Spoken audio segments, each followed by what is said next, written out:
All right, Randy Rocky, let's start with you because this was a big Hmm. week. Interest rates, Yeah, short term dropped a quarter of a point, 25 basis points. yeah. So that's good. And Hmm. we got a lot of questions surrounding interest rates, ironically. Hmm. Lee asks in this email, will mortgage rates go down now that the Fed cut short term rates? So, Randy, there's no real connection per se between short term and long term, right? There isn't, eventually they do play hand in hand, but it's a delay. It's a little bit complex, really. So, but yes, eventually they do make a move, but it takes a while. In So, other words, yeah. explain, sometimes mortgage companies will bake in an expected short term rate. Like if we were to say, right now, where are rates hovering? I know you got to give your ML Yes, rating. NMLS number 26362.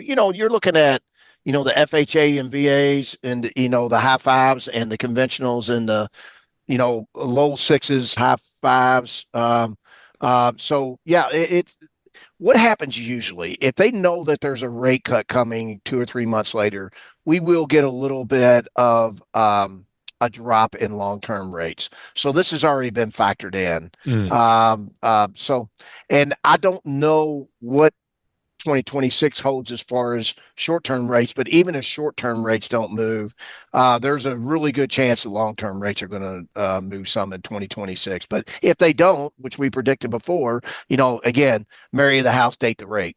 Yeah, we keep saying that. Powell, who's the head of the Fed, his term is up in May, and the anticipation is once the new person is put in, they've already talked about Yeah, publicly who that's going to be, that rates will come down, the short-term rates will come down a lot quicker, and we believe that that will result in that's right. lower That's rates, right. which is lower long-term rates, which is why Randy's saying you date the rate, meaning you're only going to see that rate for a while, but you marry the house, which allows you to get into the house sooner than Well, later. and again, it doesn't matter if you like the current administration or not. I'm not talking this politically, but they are very, very focused on bringing down rates, like Yep. them or not.